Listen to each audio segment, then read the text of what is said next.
Shalom jemaat yang dikasihi Tuhan, senang sekali saya bisa menjumpai Anda lagi di dalam ibadah ini. Hari ini saya akan berbicara tentang gereja di era new normal. Saudara, saya ingin mengajak kita melihat Yesaya 43 ayat 18-21 dan beberapa orang saudara akan membantu kita membacakan ayat ini. Firman-Nya, janganlah ingat-ingat hal-hal yang dahulu dan janganlah perhatikan hal-hal yang dari zaman purbakala. Lihat, aku hendak membuat sesuatu yang baru, yang sekarang sudah tumbuh. Belumkah kamu mengetahuinya? Ya, aku hendak membuat jalan di padang gurun dan sungai-sungai di padang belantara. Binatang hutan akan memuliakan aku, serigala dan burung unta, sebab aku telah membuat air memancar di padang gurun dan sungai-sungai di padang belantara untuk memberi minum umat pilihanku. Umat yang telah kubentuk, bagiku akan memberitakan kemasyhuranku. Ayat-ayat yang baru kita baca ini merupakan nubuatan tentang kembalinya orang Israel dari pembuangan di Babilonia. Tuhan berkata, walaupun masa lalumu suram, jangan ingat-ingat perkara yang dahulu. Aku sedang membuat sesuatu yang baru. Pandemi ini membuat kita merasa ada banyak tekanan, kesulitan yang kita alami. Tetapi saya percaya melalui semuanya ini ada sesuatu yang baru yang Tuhan akan kerjakan dalam kehidupan kita. Kita mengenal istilah baru, kenormalan baru. New normal itu adalah upaya pemerintah untuk mengizinkan kembali masyarakat melakukan kegiatan sosial, kegiatan ekonomi, agar tatanan masyarakat jangan runtuh, masyarakat jatuh di dalam kemiskinan, kelaparan, dan menimbulkan chaos. Tetapi di samping itu ada kesadaran bahwa COVID-19 ini masih tetap ada, sehingga orang harus menjaga diri dengan pakai masker, jaga jarak, cuci tangan dengan sabun secara rajin. Namun sayangnya ada banyak orang ingin mereka kembali pada old normal. Ya kalau bisa hidup seperti dulu lah, seperti sebelum ada COVID. Tapi saya mau katakan tidak bisa. Dunia sudah berubah. Ada banyak pelajaran yang terpaksa kita adaptasikan hidup kita selama beberapa bulan ini. Tetapi sebetulnya kalau kita mau meninggalkan perkara-perkara yang lalu dan memikirkan perkara yang baru, ada keindahan yang kita bisa dapatkan. Saya membaca kisah tentang seorang bernama Momofuku Ando. Setelah perang dunia dan Jepang mengalami kekalahan, mereka mengalami kemiskinan. Dan satu kali Ando ini melihat orang-orang Jepang terpaksa antri karena mereka mau makan ramen hangat. Karena itulah makanan favorit mereka. Lalu timbul di dalam pemikirannya kalau bisa dia menciptakan sebuah jenis makanan yang seperti yang disukai oleh orang-orang Jepang tapi dalam format yang baru. Dan akhirnya setelah mencoba berkali-kali dia menemukan ramen yang sifatnya instan. Dia adalah penemu chicken ramen pertama dan cup noodle pertama. Dan perusahaannya Nissin Company menjadi sangat terkenal. Saudara sekalian, kesulitan seringkali membuat kita harus berinovasi secara kreatif dan menghasilkan terobosan-terobosan baru. Sayang kalau selama beberapa bulan di tengah pandemi ini kita tidak belajar sesuatu yang baru. Saya katakan kita harus punya new paradigm, new life, new ministry. Sebuah paradigma baru. Ada paradigm shift. Bahkan di dalam pelayanan gereja kita harus melakukan apa yang namanya church shift. Perubahan-perubahan pendekatan di dalam ibadah dan pelayanan sehingga cocok dengan kondisi pada masa kini. Jadi jangan hanya melihat pandemi COVID-19 ini dari bawah, dari sudut kita. Aduh kenapa ya Tuhan kok membiarkan semuanya? Kenapa Tuhan kejam? Tapi kita seperti pakai drone lihat dari atas. Lihat dari sudut pandang Allah. Bahwa something new dia sedang ciptakan di atas muka bumi. Nah, ada 5 hal yang saya mau bagikan kepada saudara supaya kita terbuka wawasannya. Bagaimana kita bisa mengikuti kegiatan gereja di dalam era kenormalan baru ini. Yang pertama kita melihat esensi ibadah. Pada masa kenormalan baru dan seterusnya, kita akan melihat esensi ibadah sudah bergeser dari old normal menjadi new normal. Pergeserannya adalah ibadah bukan lagi ritual, tetapi relationship. Kita tidak hanya sekedar beragama, mengikuti tata cara yang ada, tetapi kita ingin mengalami Tuhan. Esensi ibadah sudah merupakan kerinduan pribadi kita untuk mengalami perjumpaan dengan Allah Roh Kudus. Bukan hanya komunal di dalam komunitas, rame-rame di gedung gereja, tapi lebih personal. Ini merupakan tanggung jawab kita pribadi untuk mencari Tuhan. Orang lain dulu kadang mesti jemput ke gereja, mesti dorong-dorong ke gereja. Sekarang kalau orang tidak ada kerinduan karena orang tidak ke gedung gereja, mereka hanya di rumah. Nah sebetulnya ibadah online sangat terbuka luas. Dan mereka bisa belajar dari mana saja. Tapi kalau orang sudah tidak punya kerinduan, malah mereka akan meninggalkan Tuhan. Tapi sebaliknya, Tuhan mau kita memiliki respon pribadi untuk mencari Dia. Seperti dikatakan dalam Kejadian 5:24, dan Henokh hidup bergaul dengan Allah lalu ia tidak ada lagi sebab ia telah diangkat oleh Allah. Walaupun orang sezamannya jauh dari Tuhan, Henokh mengerti esensi ibadah adalah kerinduan untuk bersekutu dengan Tuhan sehingga dia diangkat oleh Tuhan.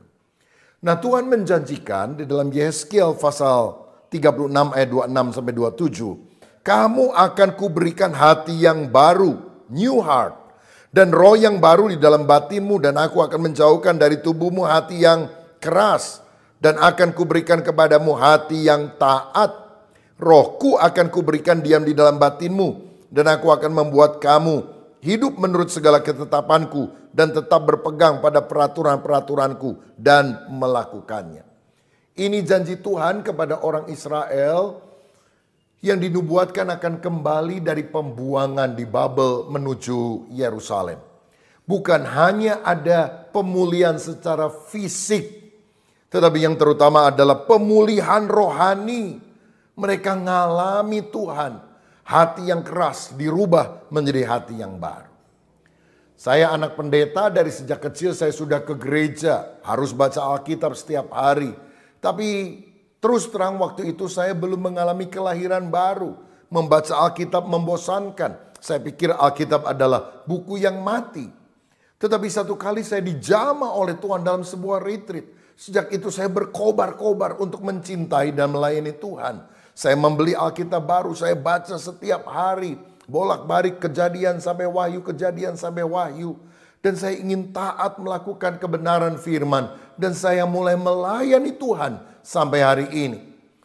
Saudara, pemulihan rohani inilah yang engkau harus alami di dalam masa-masa ini. Kalau saudara dulu jauh dari Tuhan, sekarang juga makin kering rohani. Engkau tidak belajar apa-apa dari wabah ini. Tapi ketika engkau berkata, Tuhan aku sadar, semua orang bisa terkena virus corona ini. Orang bisa mati lebih cepat dari yang dia duga, dia perkirakan. Tapi kalau aku masih hidup, masih bisa bernafas, aku tahu ini adalah kesempatan dan aku mau mencintai Tuhan, aku mau melayani Tuhan. Esensi ibadah sudah bergeser dari ritual menjadi relationship. Yang kedua, tempat ibadah. Bukan lagi hanya di gedung gereja, tapi di rumah-rumah. Orang dulu menjadikan gedung gereja menjadi center, tapi sekarang pusatnya adalah di rumah anak-anak Tuhan itu sendiri. Kisah 2 ayat 46. Ini apa yang terjadi pada jemaat mula-mula. Dengan bertekun dan dengan sehati mereka berkumpul tiap-tiap hari dalam bait Allah. Mereka memecahkan roti di rumah masing-masing secara bergilir dan makan bersama-sama dengan gembira dan dengan tulus hati sambil memuji Allah. Gereja mula-mula bertemu tiap hari di bait Allah dan di rumah-rumah. Mereka belajar kebenaran firman, mereka menyanyi, memuji Tuhan. Sehingga kita tahu bahwa ada kehidupan rohani yang luar biasa di dalam rumah-rumah. Tahukah saudara, gedung gereja itu mulai dilakukan Pembangunannya oleh orang-orang Kristen kira-kira abad keempat Masehi. Tahun 300 sekian setelah Konstantin menjadi Kristen dan kemudian kaisar yang lain mengizinkan orang Kristen beribadah. Bahkan dia menjadikannya sebagai agama negara. Berarti 3 abad sebelumnya dari sejak Yesus naik ke sorga sampai 300 tahun lebih setelah itu. Mereka beribadah di mana? Mereka beribadah di rumah-rumah. Dan bukankah Tuhan sedang membawa kita kembali pada pola perjanjian baru kehidupan di jemaat mula-mula. Nah, jadi pada waktu itu gereja kan masih dianiaya. Sehingga mereka harus memberitakan Injil bukan dari gereja ke gereja. Mereka memberitakan Injil dari rumah ke rumah. Dan pergerakannya sangat dahsyat. Tahukah saudara, seluruh gedung gereja yang ada di dunia, kalau semua bangkunya dikeluarkan dan orang masuk berjejal-jejalan, gak ada social distancing, saya rasa tidak sampai 1% penduduk dunia bisa ditampung di dalam gedung gereja. Bukankah ini seharusnya menyadarkan kita? Bukan orang yang harus datang ke gedung gereja. Gereja yang harus membawa berita Injil kepada dunia. Keluarga adalah gereja pertama dan terutama yang harus kita layani.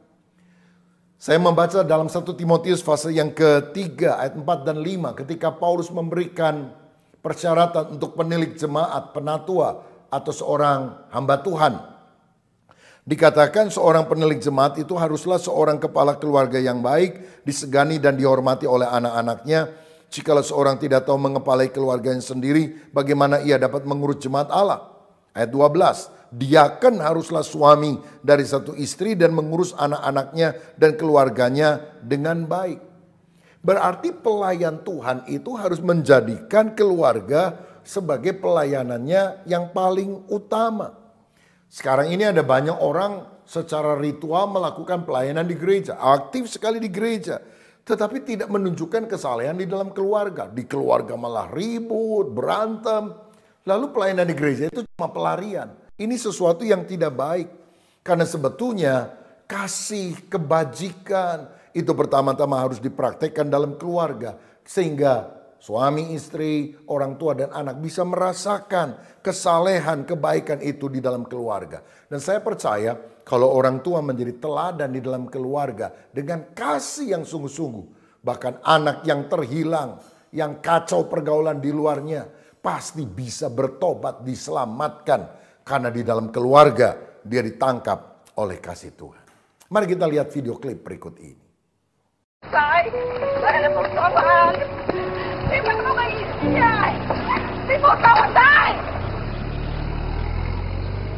How easy it is for us to forget what it was like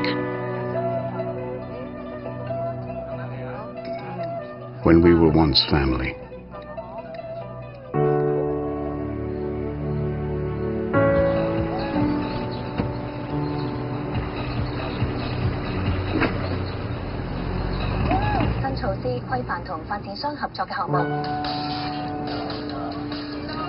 The times we shared.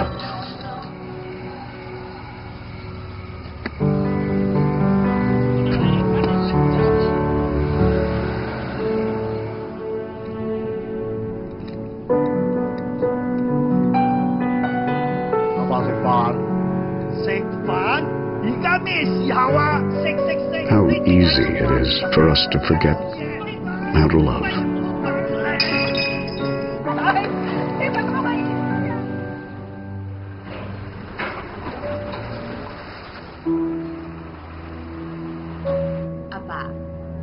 Apa, 食飯啦。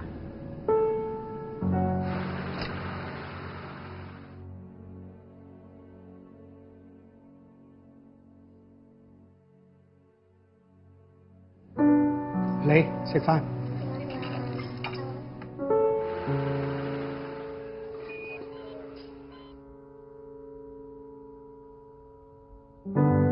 How easy it is for us to forget how to smile.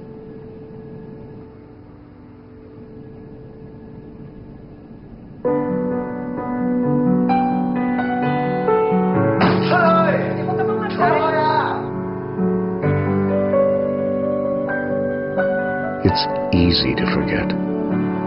Apa? Ini sebenarnya apa?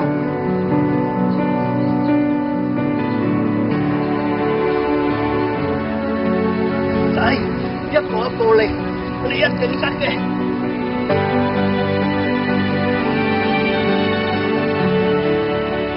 But it's even harder not to love.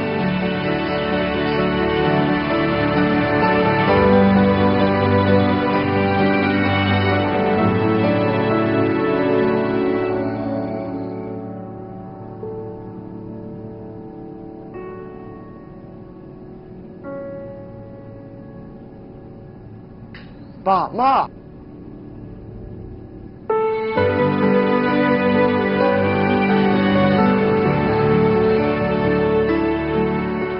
Apa? Mama, saya paham. Saya paham. Saudara, saya bersyukur karena keluarga bisa dipakai untuk menjangkau seluruh anggotanya untuk mengalami kasih Tuhan dan dipulihkan sehingga ada rekonsiliasi yang terjadi. Nah, hal yang penting yang harus dilakukan di dalam keluarga adalah gereja perlu melatih supaya di dalam setiap keluarga ada mesbah keluarga. Ada yang menyebutnya family altar, ada yang menyebutnya mesbah doa keluarga. Di mana ayah harus menjadi imam, istri harus menjadi penolong. Disinilah gereja harus menyiapkan bahan-bahan yang ada, panduan untuk nyanyian pujiannya, kemudian perikop Alkitab yang dibaca, lalu kemudian anggota keluarga bisa sharing ayat mana yang memberkati mereka, lalu bersaksi penerapan ayat itu dalam kehidupan pribadi, diakhiri dengan doa syafaat.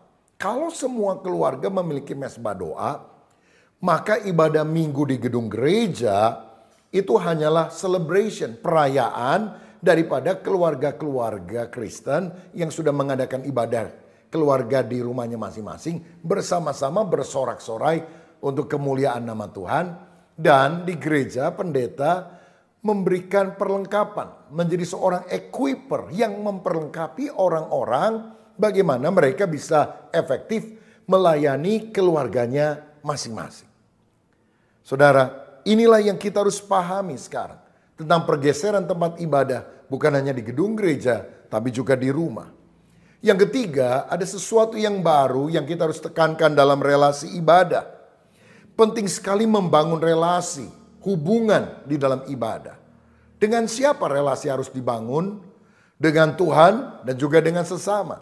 Karena dalam Matius 22 ayat 37 sampai 39, Yesus memberikan kepada kita perintah agung untuk kita mengasihi Tuhan secara vertikal dan mengasihi sesama secara horizontal. Dan ini adalah prinsip salib, vertikal dan horizontal.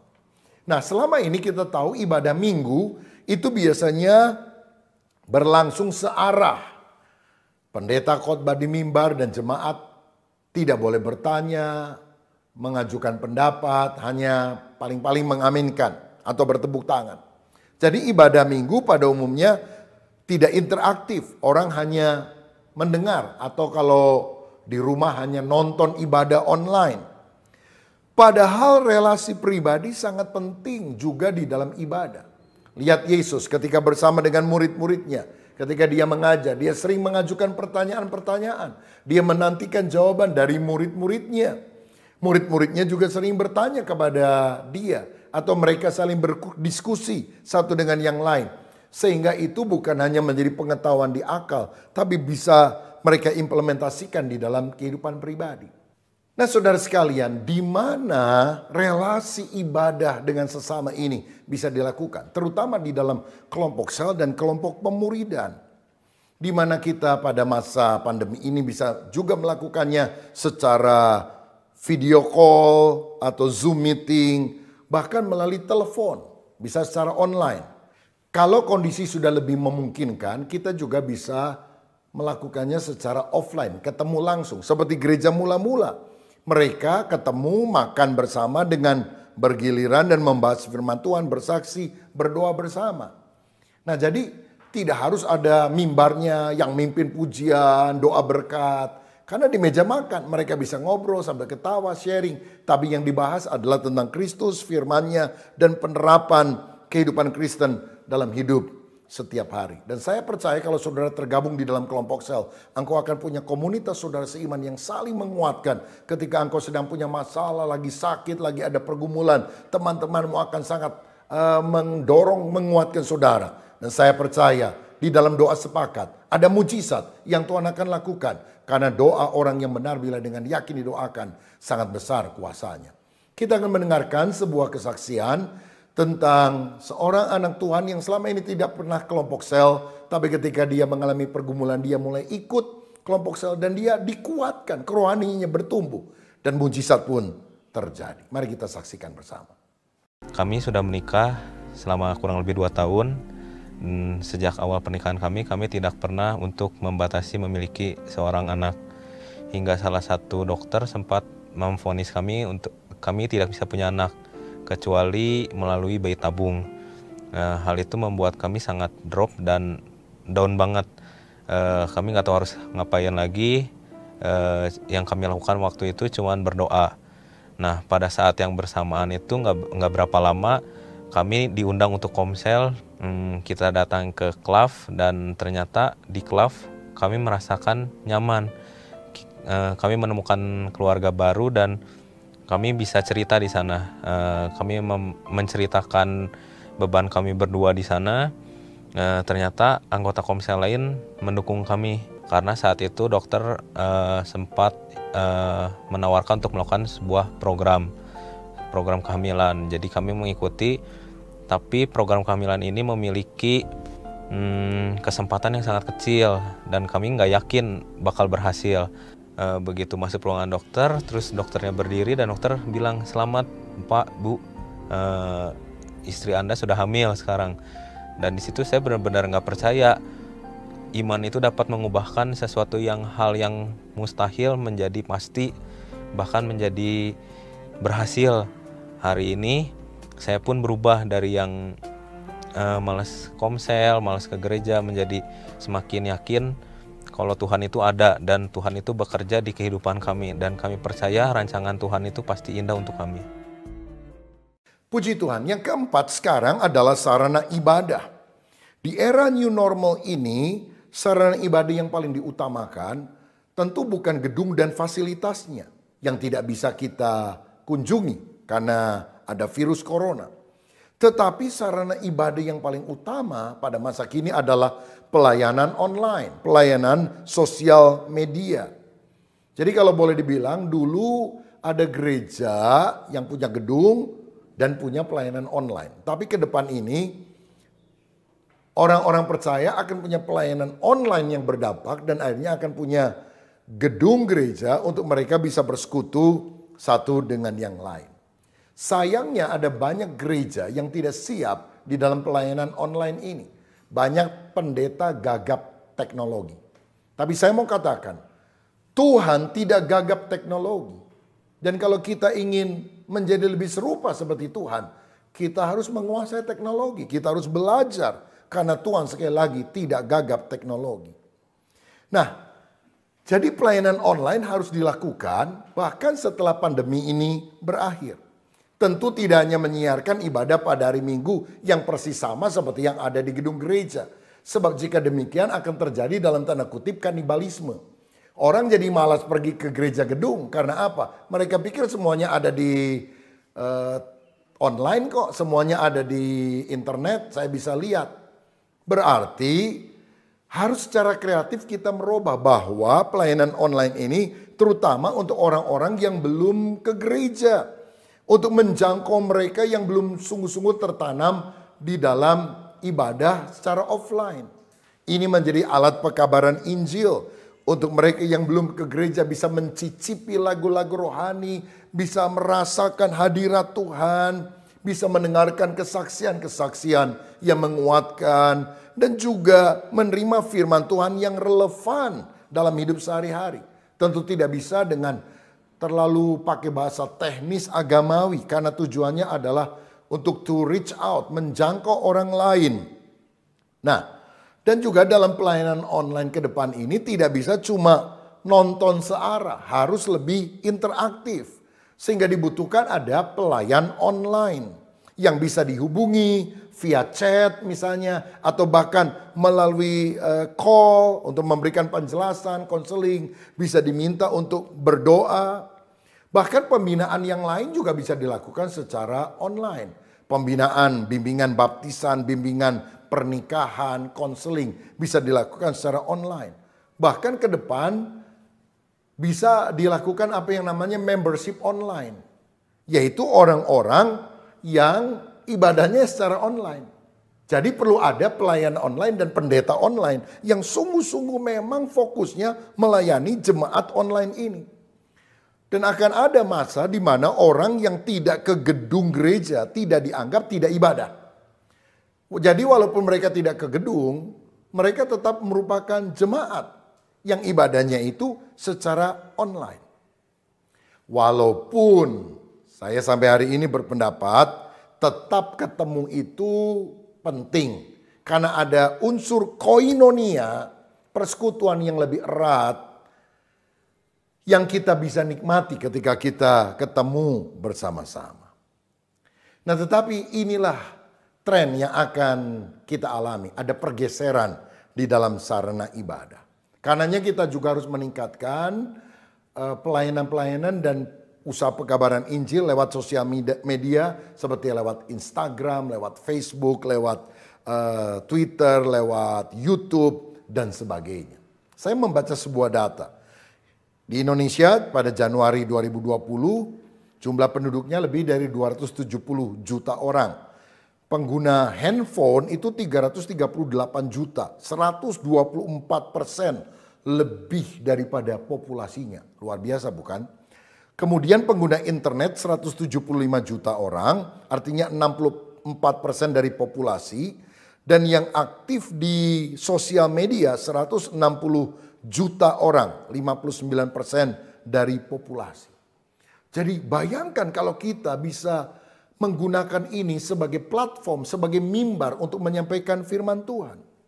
Mimbar pada masa ini bukan kayu yang ada di depan panggung di mana pendeta biasanya berdiri untuk khotbah. Mimbar kita sekarang adalah HP. Mimbar kita sekarang adalah sosmed yang kita miliki ini. Saya mengajar di sekolah teologi, satu kali ada mahasiswa baik S1 maupun S2 ngomong begini, karena mereka berasal dari bermacam-macam gereja. Pak, saya ini udah belajar hermeneutika, ilmu menafsirkan ayat Alkitab, homiletika, ilmu berkhotbah. Tapi sama pendeta saya di gereja, saya nggak pernah disuruh-suruh khotbah tuh. Jadi kapan ya saya bisa dapat bagian untuk khotbah? Saya bilang, itu paradigma lama. Paradigma sekarang adalah sosial media adalah mimbarmu. Saudara bisa bikin khotbah 1 menit misalnya melalui Instagram setiap hari. Atau bikin renungan harian, renungan pagi 5 menit, 10 menit. Engkau bahas firman. Dan kalau engkau melakukannya dengan tekun, banyak sekali orang akan terberkati. Saya ingat ada seorang mahasiswa S2 di sekolah teologi yang saya pimpin. Dia sekarang ini aktif sekali di dalam memberikan bahan-bahan renungan harian dan sebagainya melalui YouTube. Dan saya lihat subscribernya hampir 400.000, bayangkan.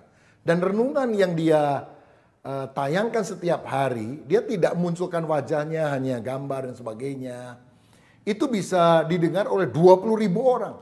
Bayangkan, gereja yang menampung 20.000 orang. Sulit sekali, di mana gereja semacam itu? Mungkin hanya bisa dihitung dengan jari. Tapi melalui sosial media, banyak sekali orang yang bisa terjangkau. Saudara, lihat pergeseran pada era ini. Sarana ibadah bukan lagi pada gedung dan fasilitasnya, tapi pada pelayanan online, pelayanan sosial media. Maukah saudara masuk ke sana, menjadi alat Tuhan untuk menjangkau jiwa? Dan yang kelima, yang terakhir adalah ada paradigm shift, ada church shift dalam pelayan ibadah. Pelayan ibadah pada masa kini lebih banyak didominasi oleh kelompok tua, dewasa dan tua. Tetapi yang akan datang akan banyak didominasi oleh generasi muda, Y atau milenial, dan kemudian generasi Z. Kisah Rasul 2 ayat 17 berkata, akan terjadi pada hari-hari terakhir, aku akan mencurahkan rohku ke atas semua manusia. Maka anak-anakmu laki-laki dan perempuan akan bernubuat, teruna-terunamu akan mendapatkan penglihatan-penglihatan. Ini artinya ketika rawatan Roh Kudus itu terjadi, generasi muda akan dijamah hatinya bagi Tuhan. Itu juga selaras dengan Mazmur 127 ayat 4 dan 5. Seperti anak-anak panah di tangan pahlawan, demikianlah anak-anak pada masa muda. Berbahagialah orang yang telah membuat penuh tabung panahnya dengan semuanya itu. Ia tidak akan mendapat malu apabila ia berbicara dengan musuh-musuh di pintu gerbang. Saudara, dalam peperangan rohani yang kita harus hadapi, maka kelompok yang lebih senior harus sadar bahwa seorang muda like an arrow, sebagai seorang anak panah yang bisa ditembakkan untuk kena kepada si musuh. Berbahagialah orang yang mengisi penuh tabung panahnya itu, karena dia akan memperoleh kemenangan. Jadi generasi tua harus kolaborasi dengan generasi muda untuk memaksimalkan mereka di dalam pelayanan dan peperangan rohani. Beberapa tahun yang lalu dalam sebuah seminar di Melbourne yang diikuti oleh ribuan orang, hamba Tuhan dari gereja Planet Shakers yaitu Russell Evans, kemudian tiba-tiba di tengah khotbahnya berhenti dan dia memanggil beberapa orang dari Indonesia yang hadir. Mungkin ada beberapa orang saja, tidak terlalu banyak. Kebetulan Jessica, anak saya, merupakan salah satu orang yang ada di sana. Dan dia mendapatkan pesan Tuhan, dia sampaikan akan terjadi lawatan Tuhan yang besar di Indonesia. Tuhan akan membangkitkan jutaan anak-anak muda di Indonesia yang cinta mati-matian kepada Tuhan. Dan mereka akan membawa sinar terang kemuliaan Allah ini kepada bangsa-bangsa. Wow, inilah janji Tuhan di mana generasi muda di Indonesia, di tanah air kita akan menjadi berkat bagi bangsa-bangsa. Wow. I feel something very strong about Indonesia, that God is going to do something very significant in Indonesia.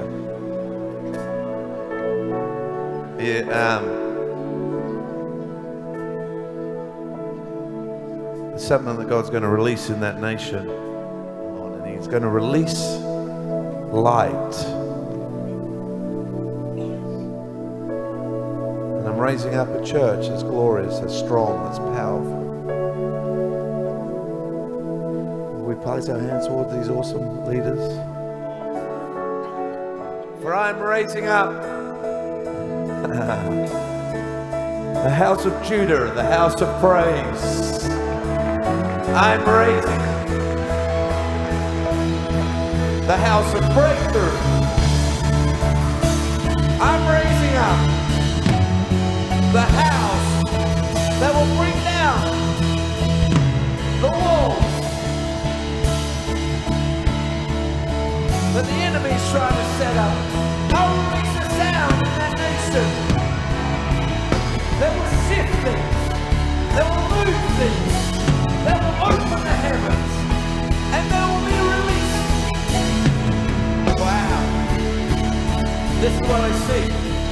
I see millions and millions of young people on fire, sold out, in love with Jesus, that serve that nation like no one's ever served it before. I see fire beginning to spread and spread and spread, and the glory cloud. Wow. This is what I just saw. In the wilderness in Israel, they were led by the cloud and the fire. I saw this. There was fires of the Spirit. They're going to come out of the nation of Indonesia. This is a strategic time in the nation of Indonesia.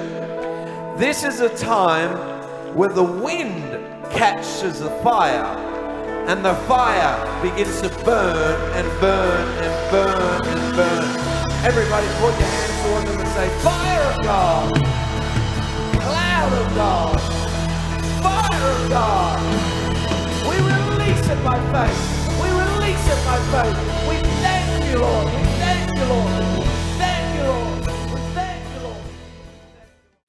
Saya rindu generasi muda mendengar dan masuk di dalam kegerakan ini. Bukan hanya menggunakan waktunya untuk bermain games, mendengarkan musik melalui internet.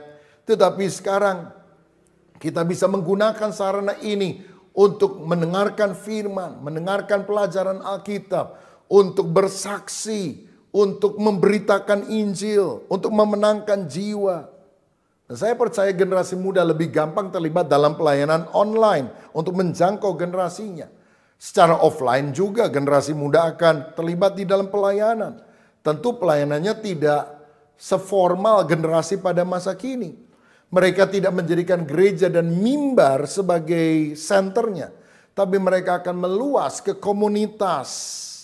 Mereka akan secara langsung melayani sekolah, kampus. Mereka akan memberitakan Injil di rumah makan, di kafe, di berbagai tempat. Sehingga pembinaan kepada generasi muda dan juga anak-anak sekolah minggu. Itu merupakan hal yang sangat penting untuk kita lakukan.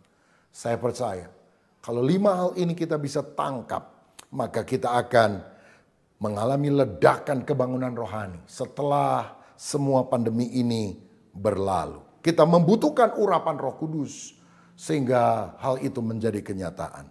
Yang pertama tadi esensi ibadah. Beranjak bukan ritual tapi relationship. Bukan hanya komunal tetapi personal. Kita harus mengalami pemulihan rohani secara pribadi. Yang kedua, tempat ibadah bukan hanya di gedung gereja tetapi di rumah-rumah. Karena itu mesbah doa keluarga harus dibangun di setiap rumah agar ada revival. Yang ketiga, relasi ibadah. Penting sekali mengadakan relasi dengan Tuhan dan juga dengan sesama. Bukan hanya dengan menonton ibadah di gereja atau menonton ibadah online di HP misalnya. Tetapi kita harus terlibat di dalam kelompok sel, kelompok pemuridan. Di mana secara interaktif kita bisa berbicara satu dengan yang lain. Sarana ibadah yang utama bukan lagi gedung gereja dan fasilitasnya, tetapi pelayanan online, pelayanan sosial media yang harus kita kembangkan. Dan yang kelima, pelayan ibadah yang akan banyak bergerak adalah generasi muda. Saudara, kalau ada anak-anak muda yang mengikuti ibadah ini, siapkan diri saudara. Mulai sekarang, sebab Tuhan sedang mencari generasi muda yang akan dipakai seperti Yesaya yang mendengar suara Tuhan dan berkata, siapakah yang akan kuutus? Siapakah yang akan pergi untuk aku? Biarlah engkau menjawab, ini aku, utuslah aku. Amin.